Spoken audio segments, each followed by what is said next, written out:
So he took his big books of knowledge, went down to Africa. When he arrived there, he was met by very humble people in a small village. They welcomed him. They bowed down. They made him feel at home.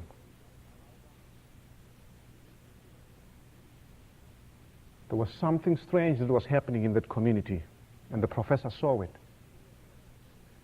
Right in the midst of that village, there was a stream.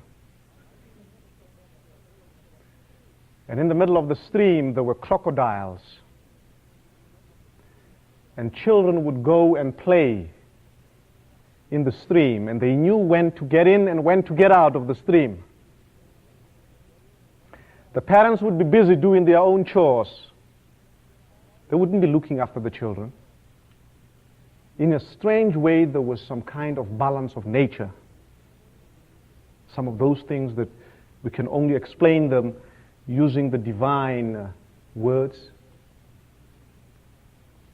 The professor saw that, but he didn't understand. And what did he do? He dismissed it. It was just too abstract, too big for him to deal with. So after a little while, then he asked his servant, in the positive sense of the word, servant, somebody who was there to make him feel welcome,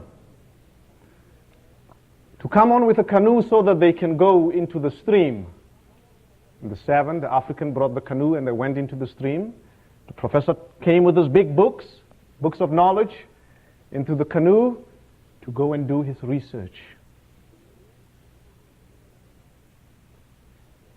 In the middle of the stream, then the professor started talking to the African, and he said, African, do you know philosophy?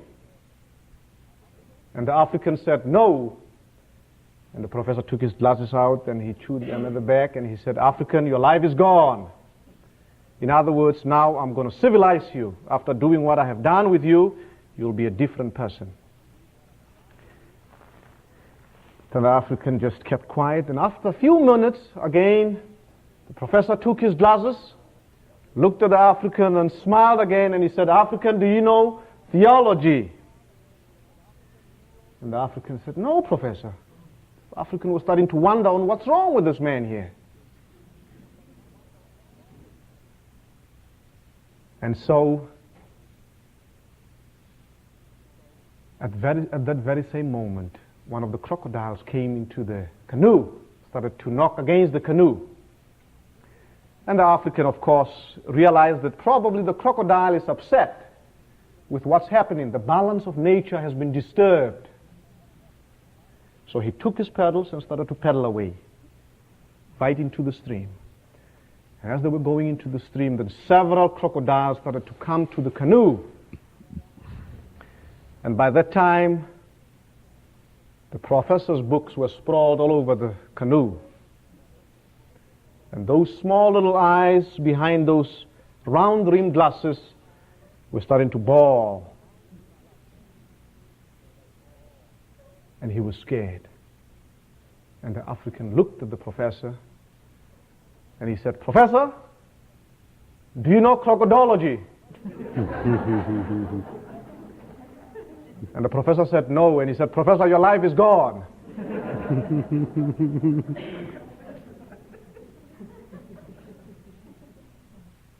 So, it is under the context of that kind of story that I came to meet and to hear Albert at a very awkward time in our lives in South Africa, when some of us were so angry with the professors. Very angry. I remember when I had Albert, it was on more than 2 occasions, the feeling of so many of us was one of anger. We used to call him and some like him, we used to call them white liberals, who were just there to come and disturb us, to come and disturb our struggle. We didn't trust them. It was a very painful time. And it was at the time that some of us were so even angry against the church. And all because of the arrogance of some of the professors who were there, who came earlier. He's a third generation South African, and he comes from that background, and I come from the other side. And I can say that for the last few years, I came to appreciate what people like Albert went through. When for people like him it was very difficult to be accepted by his own white community because he embraced the black struggle in South Africa. I don't think many of you can appreciate that, but it's a very painful thing to find yourself at odds not just with your church, but as well as with your own people that you grew up with. But at the same time, not to be accepted by those very same people that you want to identify yourself with. So I can say that I'm very happy to be here and to introduce Albert to you. With those memories that I have, and over the years I sat down with the time that I have in Canada here to relax, to read through his thoughts. And of course I came to the conclusion that he's a man who don't just speak. He don't just have the message, but what's important is the messenger as well. So Albert has proved to me of his faithfulness in our struggle, and I can say now he's one of the people who's involved back in South Africa to try and deal with what it means to be in a situation like South Africa. He has been part of a very landmark document that came out of South Africa called the Kairos document. If you haven't read it, I would suggest that you get it. And he was one of those people who put it together. And if you read it, then you'll be able to feel and come to terms with some of those struggles that are part of that country. I'm not going to tell you and give you the Western statistical achievements of Albert. You can get them. I'm sure you have them as you came in. He's well respected, and we embrace him. And it is my pleasure to introduce to you Albert Nolan. Thank you very much, man. Thank you. Thank you.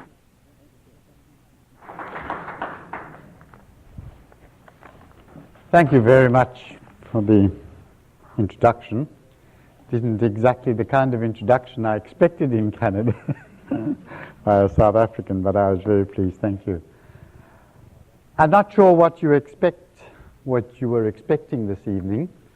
I'm not really going to talk about South Africa, and I'm certainly not going to talk about myself. Nor am I actually going to talk about crocodology. When I was first phoned by Alan Green, inviting me to come to Canada and inviting me to give this lecture this evening, I said to him, what shall I speak about? And he said, well, it should be something about spirituality. So why don't you speak about the spirituality of the poor? And I said, I didn't think that was a very good idea. What was the point of coming to speak to Canadians, and presumably my audience was not going to be poor, to Canadians about the spirituality of other people in South Africa or anywhere else, of poor people? So I said, I tell you what I'll do. I'll speak about the spirituality of Canadians or others, similar people, but how it relates to the spirituality of the poor. In other words, not the spirituality of other people, but your spirituality.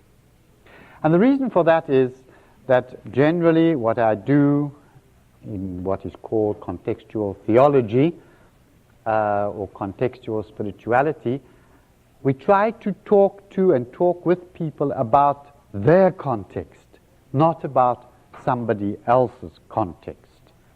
So there isn't much point in my telling you about the spirituality of other people who live in another context. I must try to speak to you and in your context. Not that I know too much about your context in Canada, but at least I know that you are not poor. So I decided to work on a talk about being poor in spirit. So what I've done is I've come here to Canada to speak to you about the poor. And I've agreed to travel more than halfway around the world to speak to you and to others here in Canada about theology and spirituality, because I'm convinced that the poor South does have something to say to the rich North.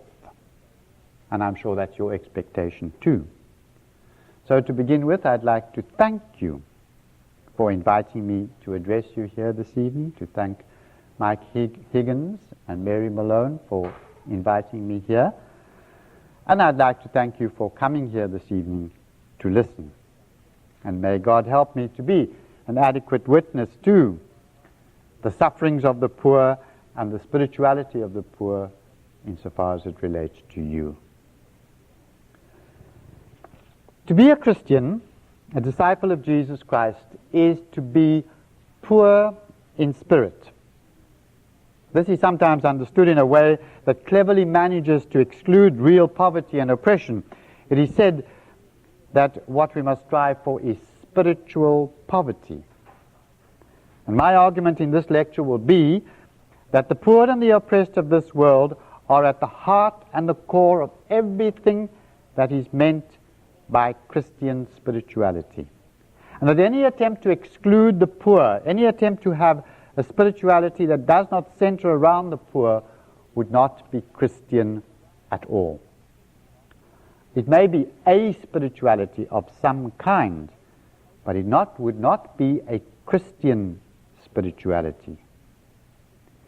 In fact, what I want to suggest is that the poor are a sign or a symbol of what it means to be a Christian. God always speaks to us in signs and symbols. We need only think of the stories, the images, the words of the Bible, the rich symbolism of these. You can think of the symbolism of the sacraments, of the cross, of liturgical acts. In the Bible, persons also become symbols, like Moses becomes a symbol of the law, and Elijah becomes a symbol of the prophets. And so one could go on and on. Today, I think most theologians will tell you that it's becoming clearer and clearer. Religious language speaks to us about hard realities, but it uses the media of symbolism and metaphor. Now, one of the most powerful, most moving, most revealing of all biblical symbols is the symbol of the poor. We could speculate about another possible world in which God revealed God's self in another way, but in fact, God has revealed himself, among other things, through the symbol of the poor. I surprise you that I speak about the poor as a symbol. I don't mean that they're a mere symbol and nothing else. Obviously, the poor is a reality. The poor are a reality, and a very stark reality, not a mere symbol. But the fact of the poor, the fact that about 2/3 of our world is destitute, the fact of their unending pain and misery, is for me the first and most important fact of human existence.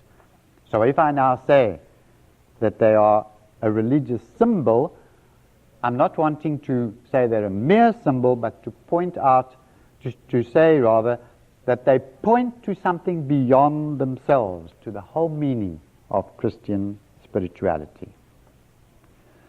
Perhaps the best way to illustrate this would be to take another biblical symbol first.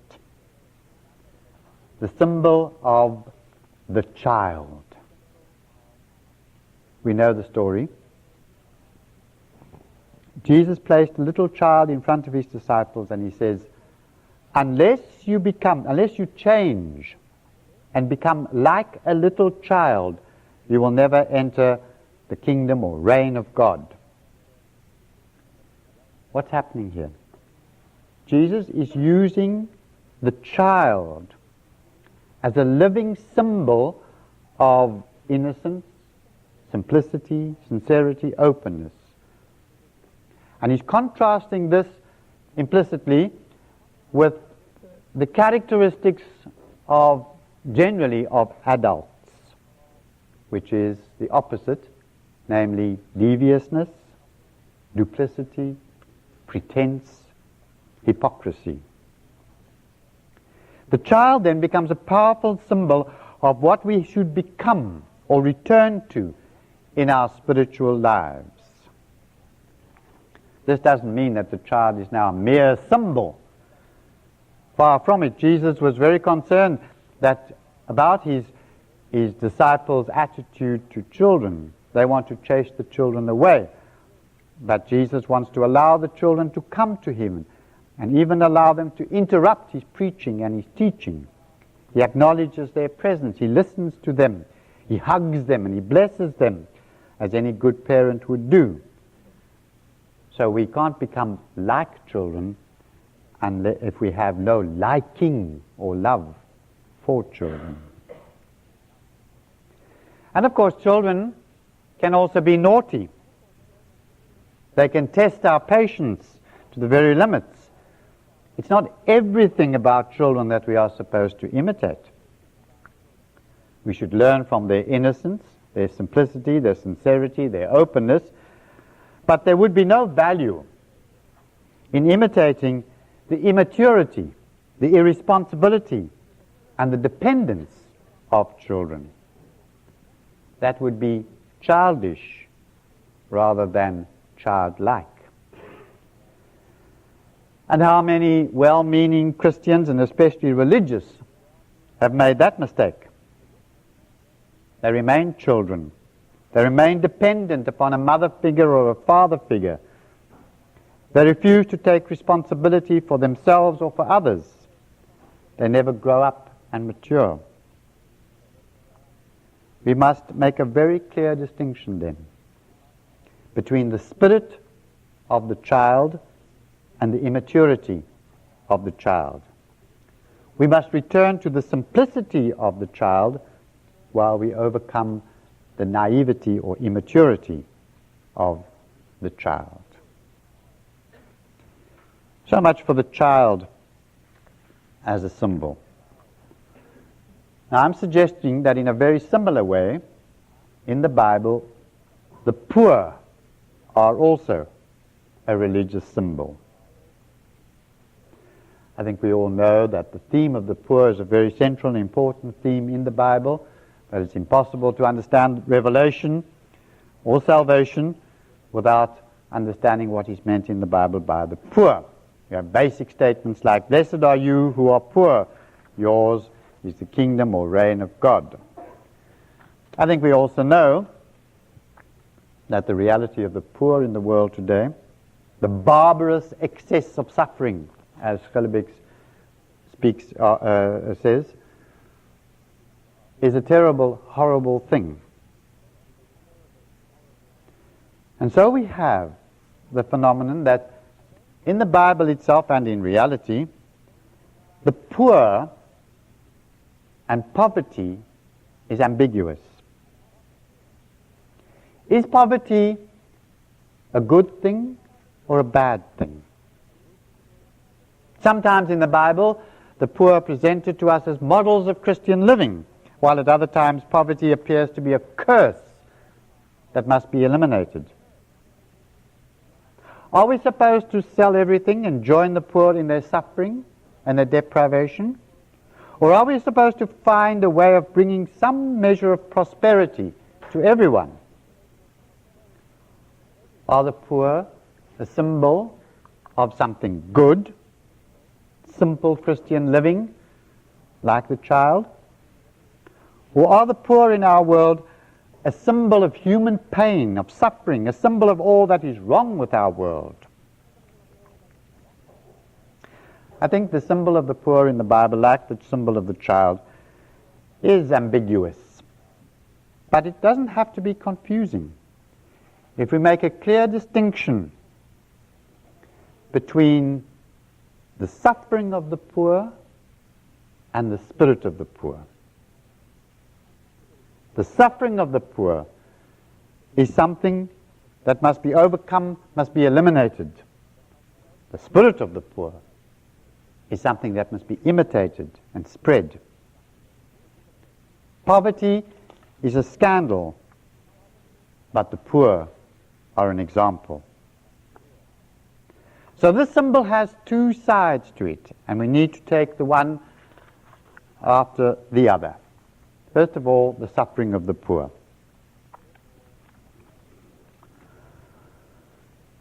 No book in the world, no religious literature of any kind has ever laid so much emphasis upon the suffering of the poor as the Bible does.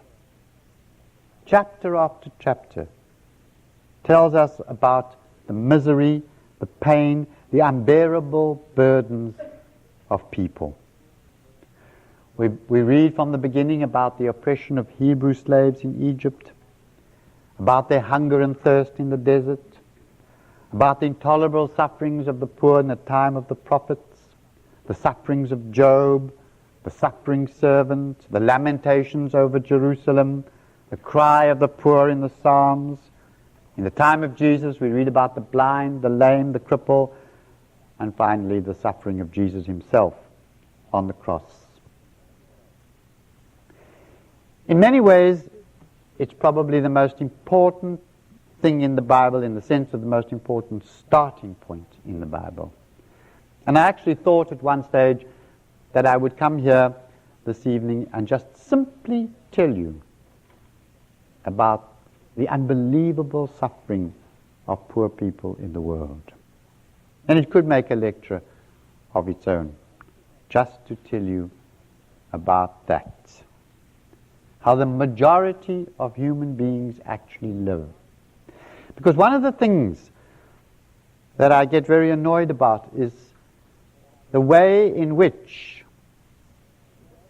the way in which people write about human beings or the world or the latest thinking, etc., when they actually mean middle class, white, European, often male, when they talk about man or human beings, and leave out of account the majority of the human race. Because the majority of the human race happens to be poor and doesn't happen to read books on the whole, and happens to be starving and happens to be suffering. But they are forgotten and overlooked. And the result of that is that the non-poor are actually the people who are living in a dream world that doesn't take into account the experience of the majority of human beings. But that's not what I want to talk about this evening. What I want to remind you of, and I'm sure you know it already, in the very first place when we're talking now about the suffering of the poor, is that it is a structural problem. That is to say, that there are so many millions of poor people in the world today, probably the majority of human beings, is not an accident. It's not just a natural disaster. It's not fate. It is the result of particular economic systems and political policies.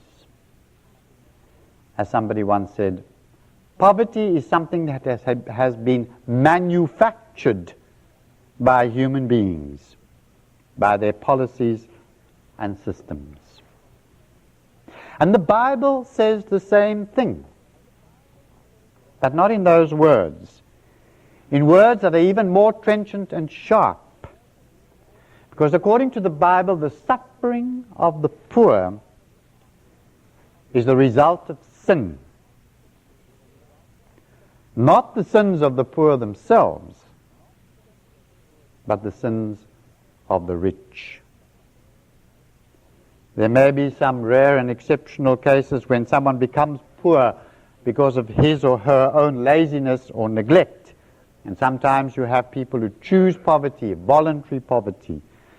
But by and large, the vast majority of poor people in the world become poor because the rich commit sins of greed, of avarice, of exploitation, of injustice, of oppression. Justice, another very important theme in the Bible, is very closely associated with the poor. In fact, the poor are regarded as the victims of injustice. Oppression is another very important theme in the Bible, and it is seen as the basic cause of poverty. People are poor because of oppression. And because of that, one could say that to be poor is to be a victim of injustice. To be poor is to be discriminated against. Or simply, to be poor is to be sinned against. Now that's very, very important, because the poor in the Bible become something much more than a mere economic or social category. The poor becomes a moral category or a religious symbol for this very reason, that the poor are people who are sinned against. They gradually become, therefore, symbols of all people who are sinned against, of all who are oppressed, all who are discriminated against, all who are treated unjustly. And you see in the Bible how the symbol of the poor begins to become broader and broader and include more and more people. People who are discriminated against, like widows and orphans, are also called the poor, not because of their economic situation, but because they are discriminated against. The strangers, the aliens in the Jewish society, outsiders, lepers, outcasts like prostitutes and tax collectors, who are not necessarily economically poor, but become part of what is meant by the poor, because they are amongst people who are discriminated against or treated unjustly in the society. When the Israelites, or some of them, become exiles in Babylon, they actually weren't very poor there. And the ones who were exiles weren't the poor either. The poor were left behind, as a matter of fact. The ones who went into exile were the skilled people, and they weren't living in great poverty. But because they were there in captivity, because they were there against their will, because they were kept there unjustly, they regard themselves as the poor of Yahweh. So you see how the term the poor gets broader and broader. When Jesus in the synagogue in Nazareth quotes from Isaiah, he talks about preaching good news to the poor, and then he goes to talk about people who are in captivity, who are prisoners. And then he talks about the blind, and then he talks about the downtrodden. It's all the same. The idea of the poor gets broader and broader. And then in the last of the Beatitudes, in both Matthew and Luke, the poor now includes all people who are persecuted for their faith. So we read, "Blessed are you," having already said, "Blessed are you who are poor," we now have, "Blessed are you when people hate you, drive you out, abuse you, denounce your name as criminal on account of the Son of Man.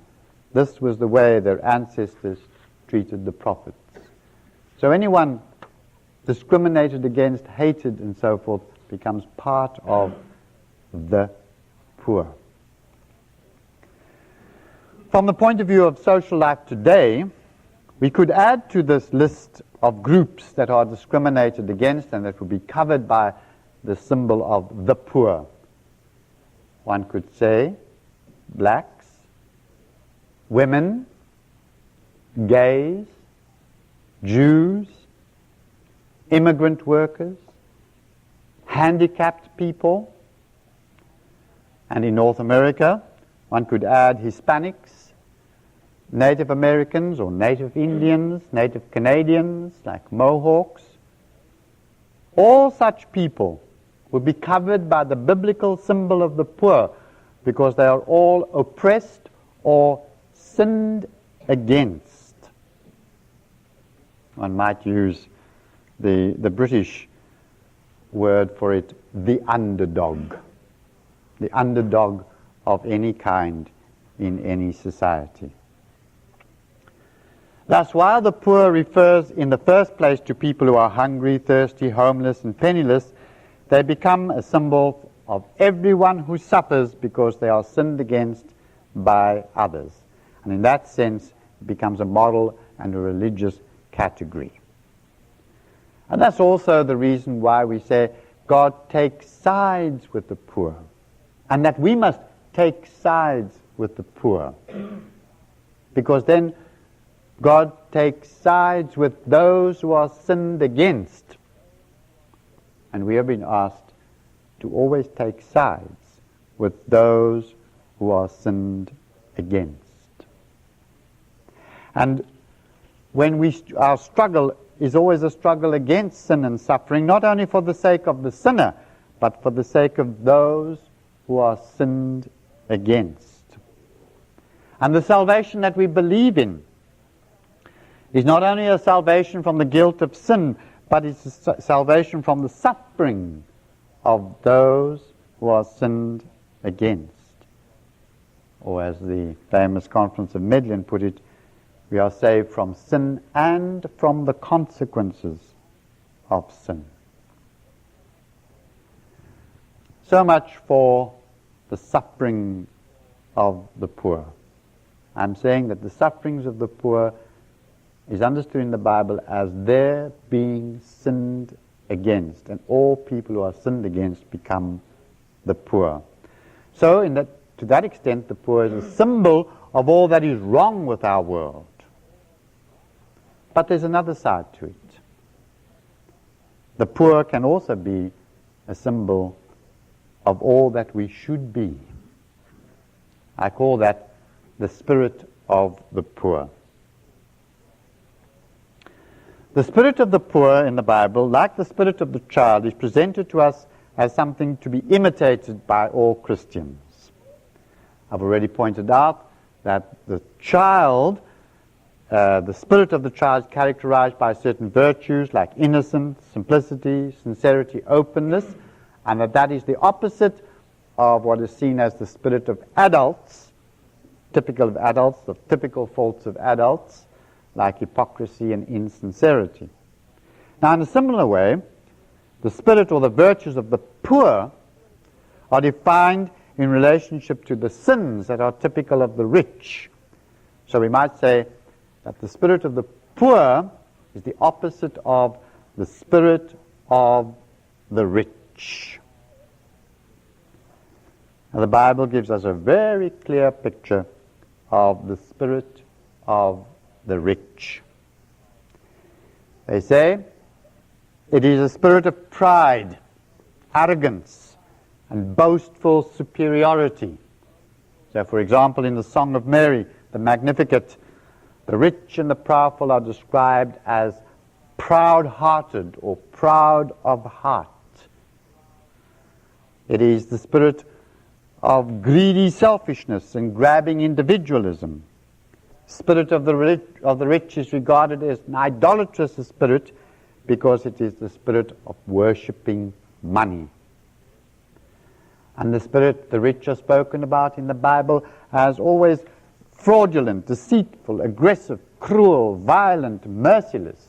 In fact, they become synonymous with wickedness, Every form of wickedness is associated with the rich. So, for example, when Isaiah wants to refer to the anomaly of the suffering servant being buried, like Jesus was later, in the grave of a rich person, which he sees as a strange bit of irony, he says, he was given a grave with the wicked, and his tomb was with the rich, although he had done no violence. Violence is obviously associated with the rich. He had spoken no deceit, so why was he put in the grave of a rich person? Now, that's not the kind of associations we generally make today. Or Jeremiah says, like a cage full of birds, so are the houses of the rich full of loot. They have grown rich and powerful because of it. They are fat, they are sleek. In wickedness, they go to any lengths. They have no respect for rights. Not the way most of us speak about the rich. But by the way, it is the way many, many poor people speak about the rich. And we can find the same attitude to the rich in the Psalms. We find Amos, who is the most scathing of all, and Jesus himself, who says that the rich cannot get into the kingdom of heaven any more than a camel can get through the eye of a needle. And he says, in fact, woe to you who are rich. So in the Bible, the rich, symbol of being unjust and being wicked, and the poor become a symbol of what it means to be just and to be virtuous. We may feel that the rich people we know are not all so wicked. Perhaps they're not. And I was rather amused this evening when I started to try to find out for the first time who was Devlin, since this is a Devlin lecture. And I discovered that Mr. Devlin was a rich man who endowed this lecture. And I began to wonder whether he would turn in his grave when he heard what I was going to say this evening about the rich. It's true, of course, that not all the rich are like that. What is being described is what is called the spirit of the rich, or the cause of the rich, and that is totally wicked in itself. But it doesn't mean to say that every individual rich person is necessarily like that. Many of them do not live the spirit of the rich. In fact, you will often find that there are poor people who nevertheless live the spirit of the rich, who have the pride, the arrogance, the selfishness, the grabbing attitude, the greed of the rich, even though they're not rich, but have that attitude. And that's what's being condemned. And you can find rich people who don't have that spirit of the rich, but have instead what one might describe the spirit of the poor. So let's look at that now in the Bible. The spirit of the poor is described throughout as the opposite of the spirit of the rich. So in the very first place, it's described as a spirit of humility and loneliness. Now, humility is absolutely central to all Christian spirituality, and it's important to realize that in Hebrew, the word for poor and the word for humility is the same. Or to put it another way, the word for humility is one of the many words for poverty, anavim. So, when the Bible says that we must be meek and humble of heart, it's literally saying that we must be poor of heart, or poor in spirit. Humility, then, is synonymous with being poor, as the Bible understands it. The second characteristic of the poor, in the sense in which they're unlike the rich, is that the poor have this willingness to share the little that they have. And I think anyone who has worked with or known or lived with the poor will notice that how poor people are willing to share, how they live or try to live in solidarity, in community. We remember the poor widow who gives her last farthing, for example, is typical of poor people.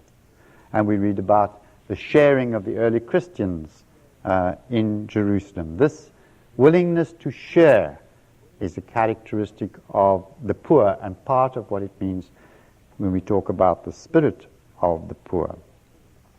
And we can find other characteristics of the poor mentioned in the Bible. They summarized perhaps best in Matthew's version of the Beatitudes, when he talks about them as people who hunger and thirst for justice, who are peacemakers, who are merciful.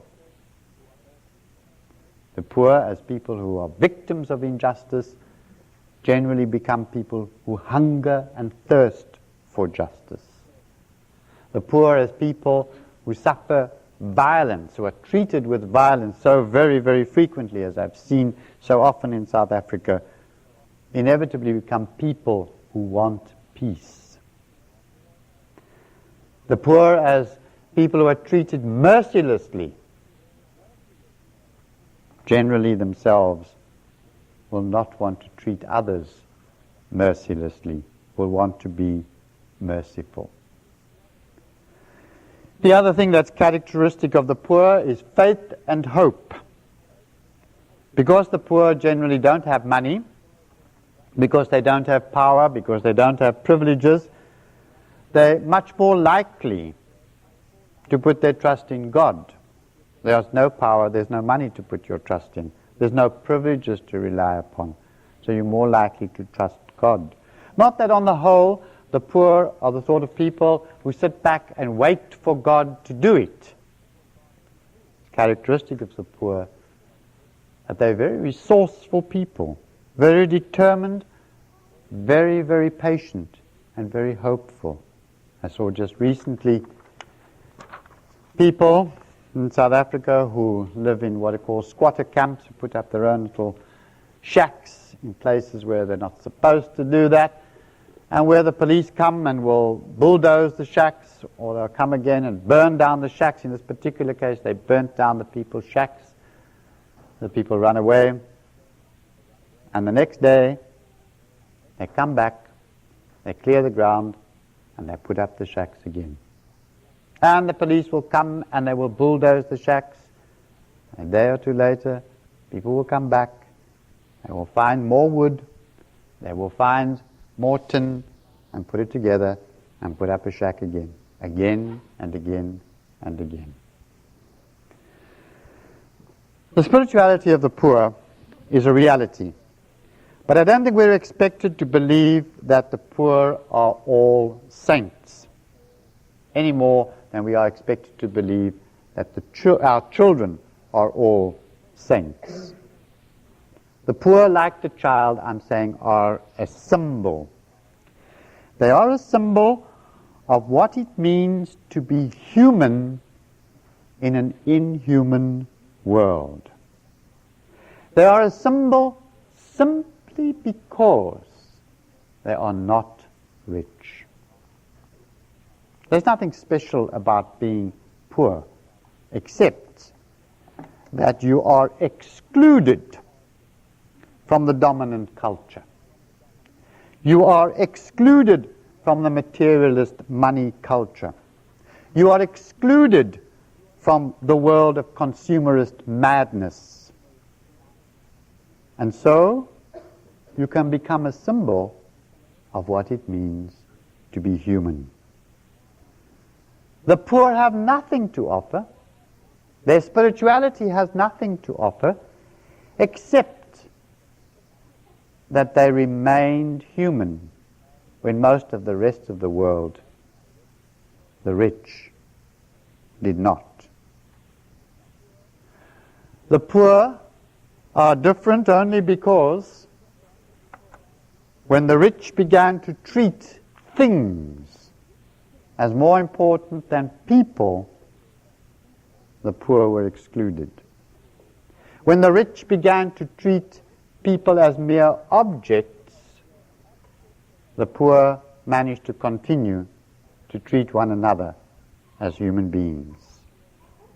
That's the only thing that's special about them, apart from their suffering, which I mentioned earlier. And the same is true of the child. The child is a symbol. The child we are asked to imitate. What's different about a child? A child is simply a human being that hasn't been dehumanized the way most people are. Unfortunately, in the process of growing up, they haven't become hypocritical and devious and all the rest.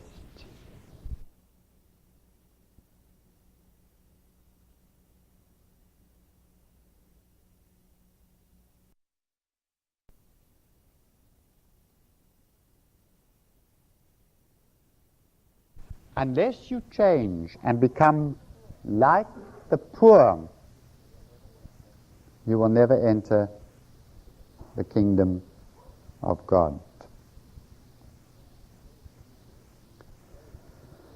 Those of you who are poor in the broad sense that includes all the oppressed, or those of you who live with the poor or work with groups of oppressed people will know that the picture the Bible paints of the poor is true, and yet it is not true.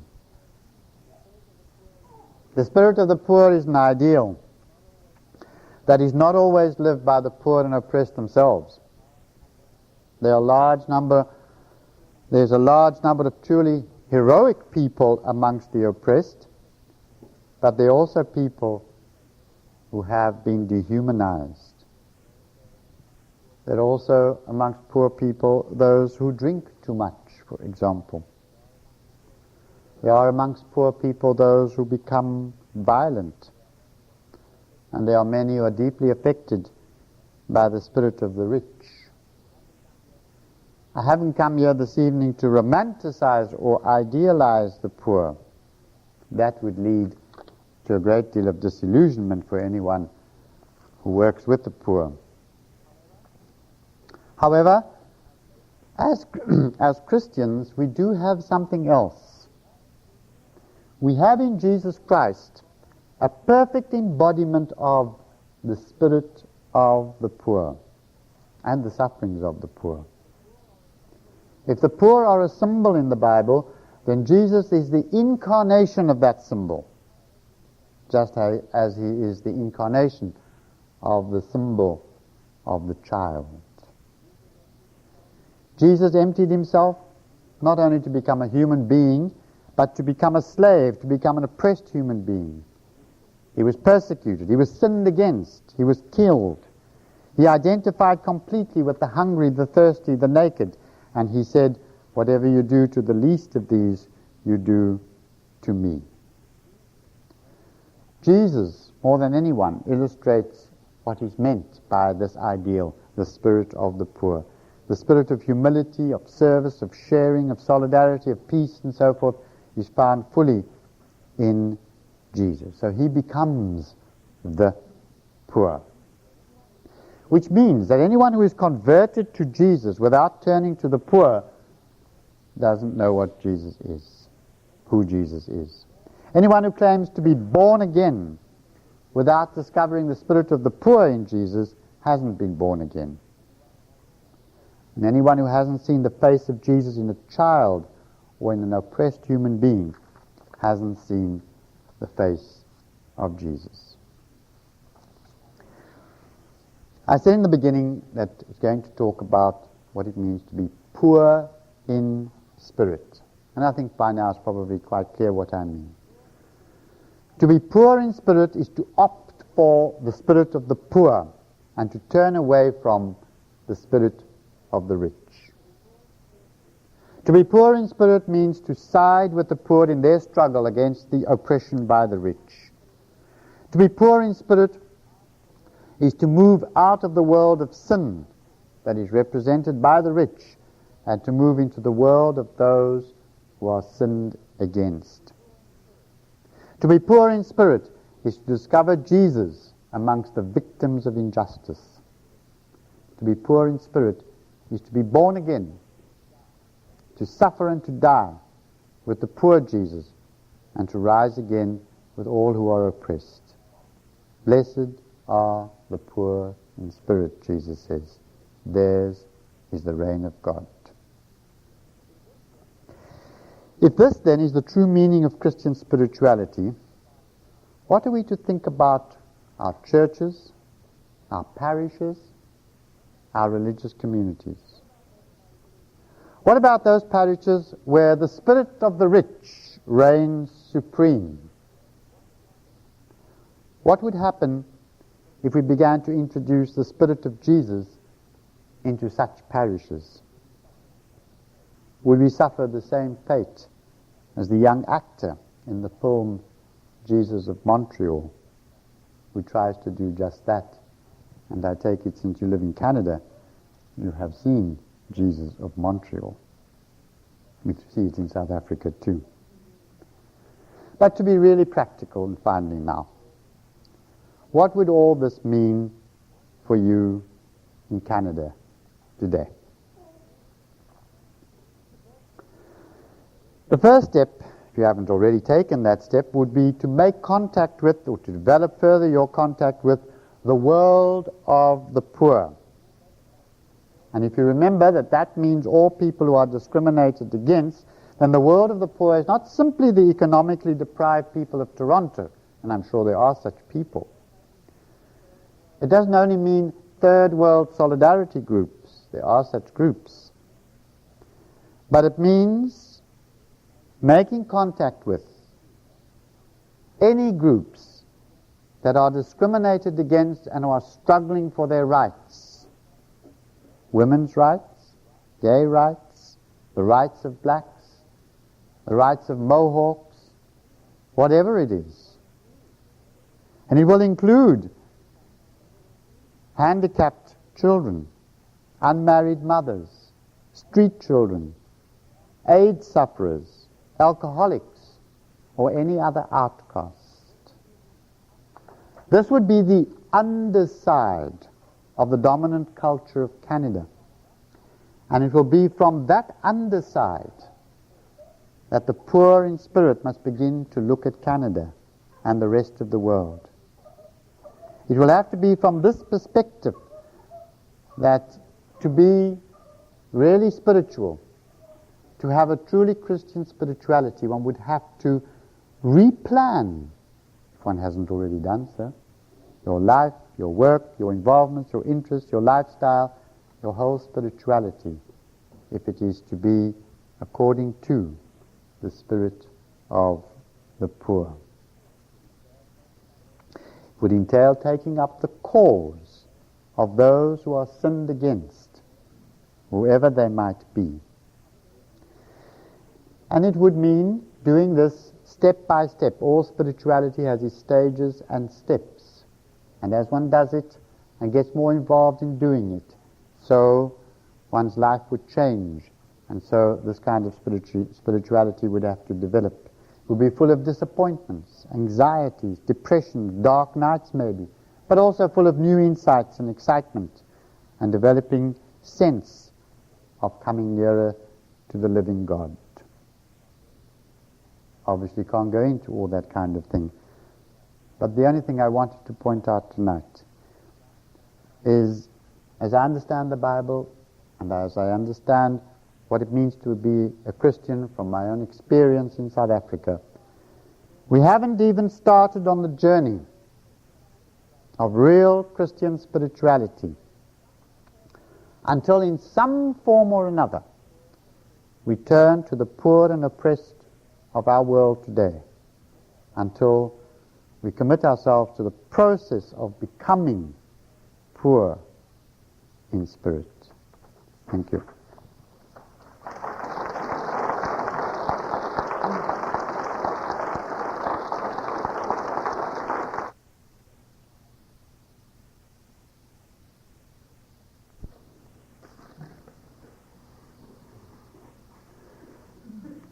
Let's go for it.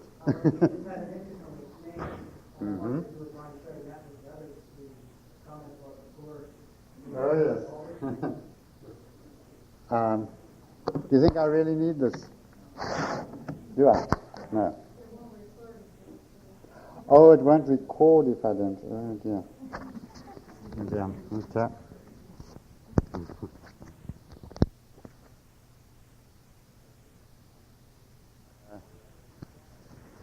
Sorry, I don't know. Brian and I were talking over a cup of coffee, and he raised the very well-known passage from the Bible, "The poor you will have with you always," or sometimes translated, "You will always have the poor with you," which is not what Jesus said. Brian was saying, well, now I understand why Jesus said that, and meaning that you will always have the poor in spirit with you. I don't think that's what Jesus meant either. Now, the general explanation of that text has to do with the word always. In the Greek, it means, the word that is used means you will have the poor with you hereafter, after this, but not necessarily forever and ever and ever. In other words, at that moment, Jesus' feet is being anointed, and the criticism is that why did Mary spend so much money on the ointment? And he is saying, why wasn't it given to the poor, they say, and he was saying, you will have the poor after this event, after his life. But it doesn't mean always in the sense of forever and ever and ever. He wasn't making a pronouncement of it being there forever. You will have the poor hereafter. But it has been taken as Jesus pronouncing that you will have the poor with you for always and forever, and therefore as an excuse for you don't have to do something about the poor, and there's nothing that can be done about the poor. That would contradict everything else in the Bible anyway. And it's certainly not, it's generally agreed that's not what it means. Is that what you wanted me to point out? Thank you. Albert, if we perceive one of the variables of the poor as being an economic poverty, yes, what long-range plan do you see for rich countries, rich corporations, rich people generally, to help the poor economically become self-sustaining with their raw materials and their products and things of that nature? What do you foresee there to help them? Well, obviously there's no very simple answer to that.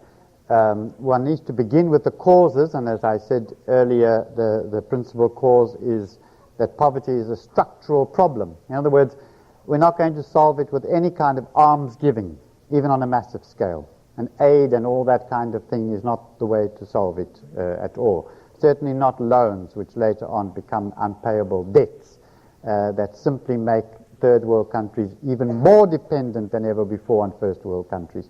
Now, it's the structures of the economy. We have to structure economic life in the world differently. Now, even that's not going to happen unless there's a change of heart. And this is why I talk about the spirit of the poor and the spirit of the rich. Until we can get rid of the spirit of the rich, that attitude, the money grabbing, the worship of money and all that kind of thing, until we get rid of that in some way, I can't see how we're going to change the economic systems so that it isn't just a disadvantage to some people, creating poverty all the time. And I don't see how we're going to get rid of the spirit of the rich, call it that, the profit-making, the whole attitude where money is more important than people, etc., without some kind of catastrophe almost, it seems to me. This is now just my speculation. Perhaps I can use South Africa as an example. We used to speculate about how do we change this racist government. They have all the power, they have all the money, they have the military, etc. How are we possibly going to change them or get them to change? And soon came to the conclusion that you would have to apply massive pressure on them. And because the bottom line in South Africa of apartheid is money anyway, I mean it's a money-making device, it's a structure for making money, one of the best ways of pressurizing them to change would be a way that affects their pockets. And that's why sanctions were so important. Sanctions was a form of pressure on South Africa that worked and is working at the moment. Then there was also the other forms of pressure like boycotts and strikes and all the rest within South Africa. And at present, our government has changed its policy. But we were able to change the policy by putting that amount of pressure on them because it was no longer working. Now, until the capitalist world, basically, comes to realize that capitalism doesn't work, until that happens, they're not going to change. Now, at present, we live in a world where everyone says it does work. Of course, it works for the rich. It works in the sense that it makes a lot of money, but it doesn't work in human terms. It doesn't work in spiritual terms. It doesn't work for millions and millions of poor people. Now, until we get to that realization, and that realization is going to have to come with more and more, among other things, pressure from the third world, and the continuous pressure to scream and shout, the cry of the poor, if you like, that this is inhuman, and that you are being inhuman to us, and that you have to find another way of manufacturing goods, another way of distributing goods, another way of living together. You have to have a new spirit. And I think that new spirit will come to a large extent from the third world, or at least from poor people, or at least from oppressed people. I think it will come, for example, to a very large extent from women protesting about the inhumanity of the money-making of men, etc. I don't know if that answers your question, but that's how I see it happening. May I just follow that up with one question? Do you foresee education, particularly the kind of education in North America, as a means of helping the poor to help themselves? Is that a fair question? As opposed to saying, do you see the church or churches helping to help the poor to help themselves? Yes. The poor, yeah. Yes, how do I start? I want to say yes to that, but I want to qualify it in some sense. The poor are deprived of many things, among other things of education. It's one of the things. They're deprived of shelter, they're deprived of jobs, they're deprived of land, they're deprived of education as well. So yes, of course, the poor need education. But it's not a matter of saying you need to educate the poor so the poor can help themselves. That implies that we can come along and help them, do it for them. And it's that whole kind of attitude that's paternalistic that is disastrous for the poor. I don't know if you understand what I'm saying now. There is a way of coming to help the poor that deprives them of their dignity as human beings. Now, I don't think that's what you meant, but I am trying to say it's paternalistic if one comes and says, now, instead of my helping you and continuing to help you, we can now give you education and then you'll be able to help yourself. That's the way one talks to a child. Well, much of what I was trying to say tonight was, I come to you as poor because you have a spirit that can teach me something. That I have to be educated by you in one sense of that word, education.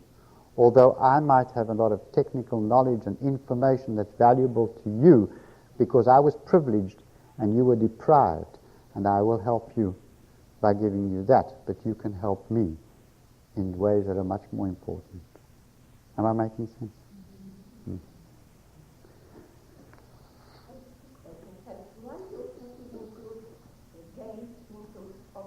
And they very often are oppressors, especially for children. And another question, what do you really have to understand under the name of camels and... I have the camel, yeah. I'm going to just get a pen to write things down as people ask questions so I don't forget. About gays. Let me say first that most of us would fit into the category of being both oppressors and oppressed. That a person who is oppressed in one respect might be an oppressor in another respect. And in South Africa we tell the story or the story is not the right word, we give the example of a man, white man, who oppresses his wife, who is white. She in turn oppresses the gardener, who is black. And he in turn goes home and oppresses his wife, who is black. So you get a whole sort of string of oppressions going on. And anywhere along the line, you would find the person is oppressed in one respect and oppressor in another. Now, I don't know about gays oppressing anybody, and I was not trying to say anything about homosexuality or not. I was simply saying that in social terms, they are one of the groups of people that are discriminated against, and that's a fact. Just as the prostitutes in Jesus' time were one of the groups that were discriminated against. And that's why Jesus went out of his way to mix with prostitutes, not because he approved of prostitution, not at all, but because prostitutes were people who were discriminated against. Similarly, Jesus went out of his way to associate with tax collectors, because tax collectors were people who were discriminated against, therefore unjustly treated, rejected, and all the rest, but they were often crooks. So he went out of his way to associate with crooks, but the crooks who were discriminated against. So can you see what the criterion is there? The camel, the eye of the needle. The eye of the needle, yes. Well, first of all, the expression seems to... let me begin here. The eye of a needle was the tiniest little hole that anyone knew about in the time of Jesus. So it's an image for a small, tiny little hole in something. And the camel was the biggest animal that they knew about in those days. Today, I think we would have other descriptions of the tiniest hole we can think of, tinier than even the eye of a needle. And if we wanted to describe the biggest animal, we would probably say an elephant. So we would probably say it's like trying to get an elephant through, what's the tiniest hole you can think of today in some kind of electronic machinery or something like that. You understand what I mean? So he's taking the biggest animal and the smallest hole and trying to say it's impossible.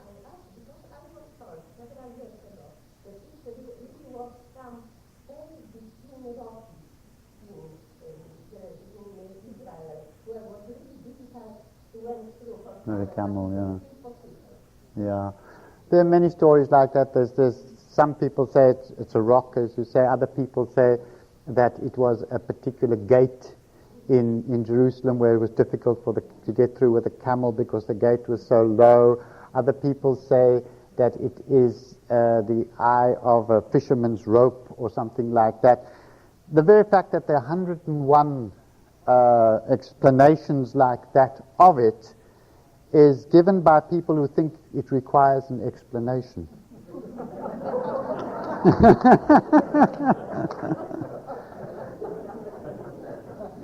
Poor people don't think it requires an explanation. The camel through the eye of a needle is obviously a metaphor for something impossible, and accept it as that. And the very next phrase says, but if that's true, then it's impossible. It says impossible. Now, to try and find that it actually means something that isn't impossible, but just a bit difficult, is to take the thing out of its context, it seems to me. This is more of a comment than a question. I have a friend who is a teacher in the public elementary school system in this area, and she has taught at a couple of different schools. One of them was in a very affluent area, and now she's in an area downtown Kitchener where there is a mixture of people. And she has noticed the difference in facilities. In the affluent area, there were all kinds of extras Mm. in the schools. And in the schools she's in now, if, for example, playground equipment is almost non-existent. And this is in the same school system. Mm. You want to come to South Africa? Sure. The difference is colossal. It's absolutely unbelievable. Where white children coming from rich families are massively subsidized in the schools, where the schools have everything you can imagine, and where the black schools have practically no subsidy at all, where they need it very much more, where they don't have laboratories, where they don't have textbooks, where they don't have teachers, where there is absolute chaos. It's not education at all anymore. It's just a bit of complete chaos. And that's the kind of difference we have. But it's interesting to hear that you have the same difference in Canada, a similar difference. No, it's just exaggerated, yeah. Oh. It's there. Thank you. As a South African who's been away from South Africa Oh, yes. 6 years, Uh-huh. I just wanted to ask you, where would you at this point in time see the South African people's awareness of the soul? Yeah. Yeah, the South African people, of course, one would have to immediately say which of the South African people. I think in South Africa, the issues of oppression have been, to a very large extent, racial. And so have been thought in terms of race. In fact, it is black people who are poor, who have been poor, and white people who have been rich. But as I say, it hasn't been thought in terms so much of rich and poor as black and white, as you know. I think what's now going to happen more and more, though, as the nationalist government now decides that you can't make money anymore out of racism, you can make money better, in fact, if you get rid of that and don't talk about race anymore, because the white people start with a great advantage of being rich anyway.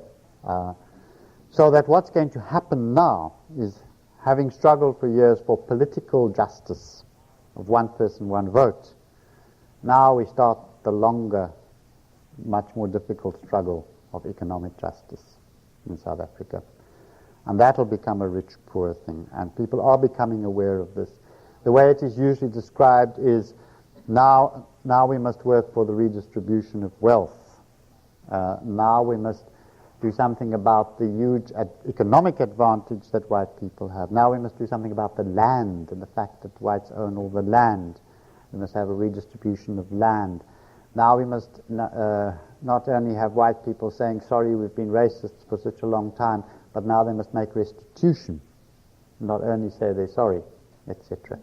So we are entering a new phase where I think the issues of rich and poor are going to be far more clear and prominent as such, without necessarily being a black-white thing, in the sense that I think, some black people will be able to become rich, and there are poor white people who will lose all privilege and all advantage, and therefore more and more of them will become poor in the present circumstances. So it will become, I think, rich and poor much more.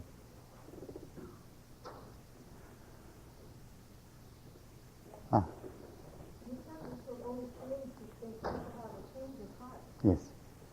Do you see different people change of heart happening when they're forced to give up? No. Sure, yeah. Well, I'll say what I think, and maybe some others can say. We have for years in South Africa, in Christian circles anyway, discussed this whole business of the relationship between structural change and a change of heart or conversion, and what's the relationship between the two. I think we soon came to the conclusion that the two go together somehow, but how do they go together? On the one hand, unless you have some people with a change of heart in some sense, you'll never change your structures. On the other hand, for the majority of people, there will never ever be a change of heart except through a change of structures. Now, let me illustrate all of this. In South Africa, for example, it was because of, call it a change of heart if you like, but because oppressed people decided to stand up and fight against oppression and join in the struggle, they had to decide, one by one as it were, but coming together to do that. That was not yet a structural change. That was a change of people, and it was a change that's generally described as people being converted from being objects or seeing themselves as objects to becoming subjects of their own history and saying, we are going to change this, we are going to do something. So that kind of conversion was necessary.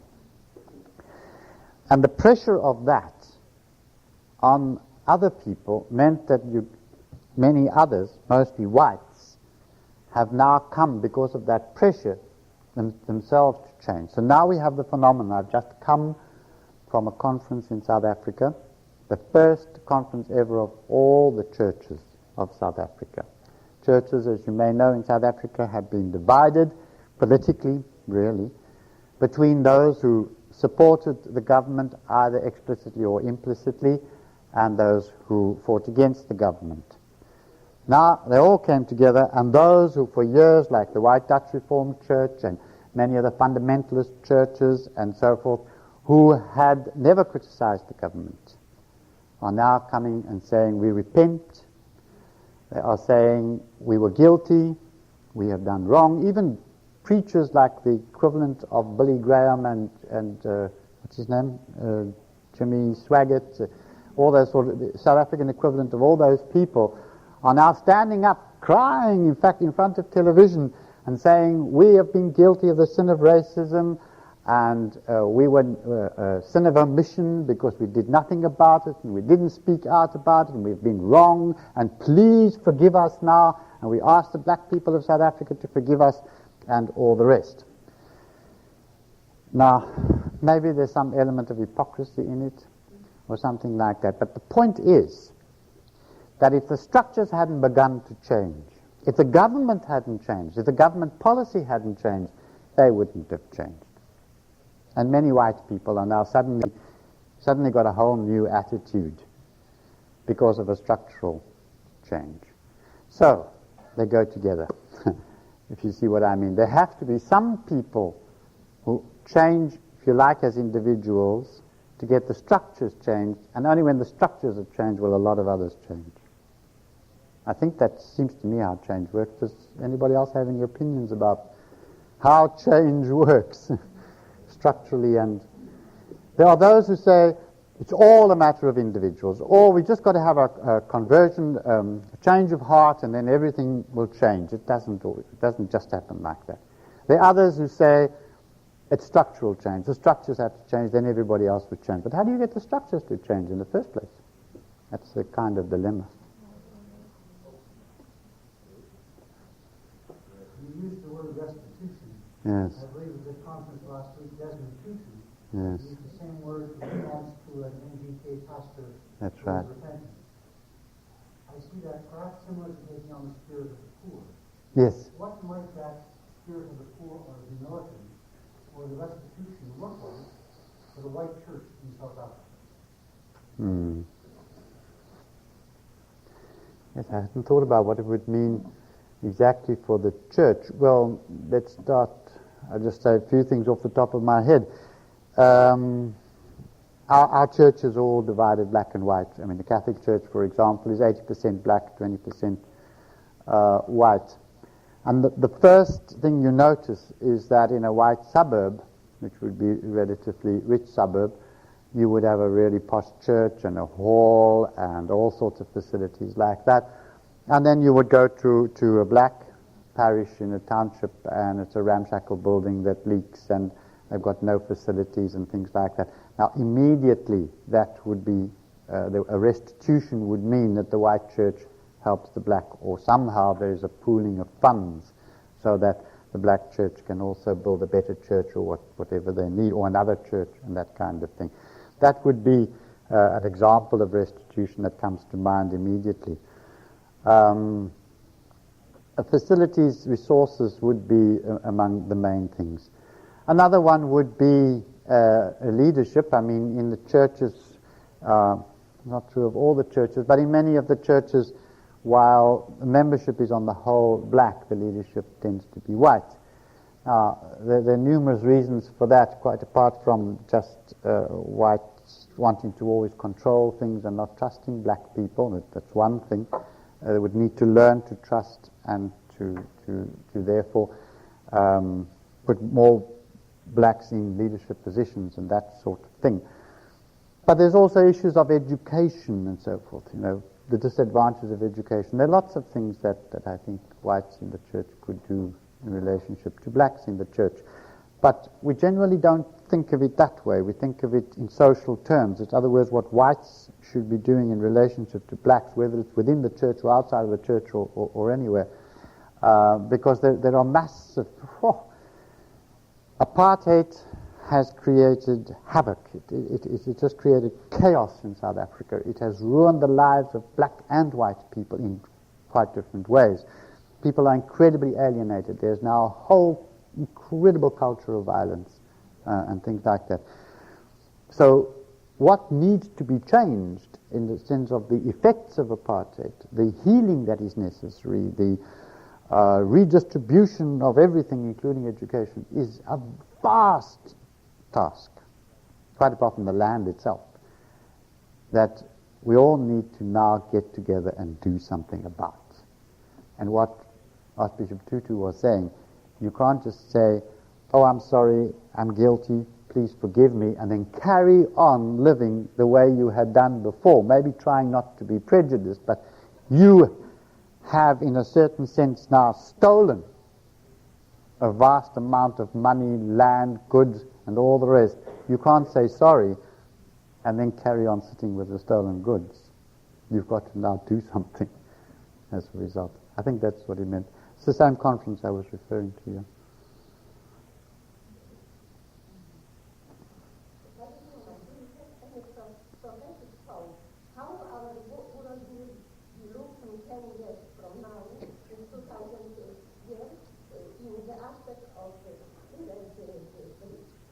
South Africa or the world?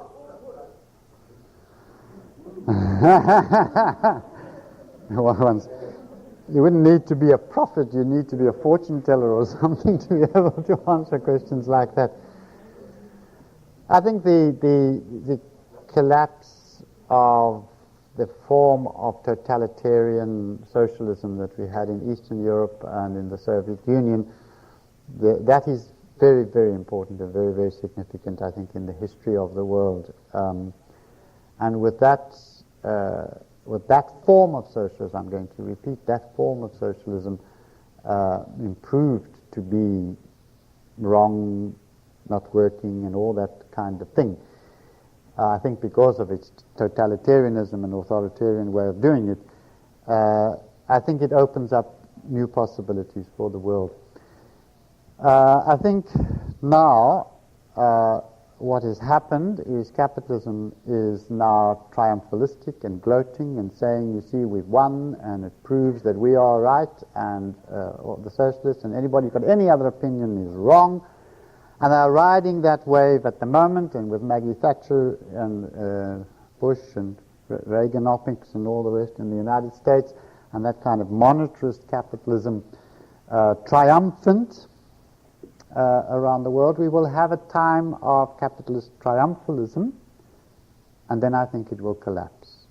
If you want me to be prophetic, it will collapse. And I think that's going to be an incredible disaster when capitalism fails. I don't know how it will happen or whether it will happen in the next 10 years or not, but I feel fairly convinced that it will happen. And then we'll really begin to try to find out how we can be human, how we can be truly democratic, how we can live for spiritual and human values and not for money. But something dramatic, traumatic has to happen just as something traumatic has happened in Eastern Europe. I heard you talk now.